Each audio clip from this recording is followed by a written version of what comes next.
अवैध दारू वाहतुकीवर तलासरी पोलिसांची मोठी कारवाई, लाखो रुपयांचा मुद्देमाल जप्त, एक आरोपी अटक. रिपोर्टर संदीप थोरात. तलासरी तालुक्यातील उधवा नवापाडा येथे अवैध दारू वाहतूक प्रकरणी तलासरी पोलिसांनी मोठी कारवाई करत 13,24,000 रुपयांचा मुद्देमाल जप्त केला असून एक आरोपीस अटक करण्यात आली आहे. तसेच अवैध धंद्यांबाबत माहिती देण्याचे आवाहन पोलीस निरीक्षक अजय गोरस यांनी केले आहे.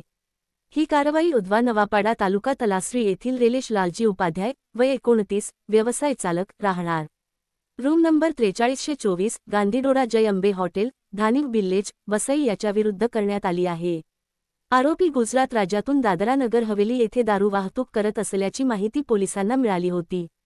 यानुसार त्याच्या मालगाडीतून अवैधरित्या वाहतूक होत असलेला मुद्देमाल पकडण्यात आला. या कारवाईत एकूण 13,24,000 रुपयांचा मुद्देमाल जप्त करण्यात आला.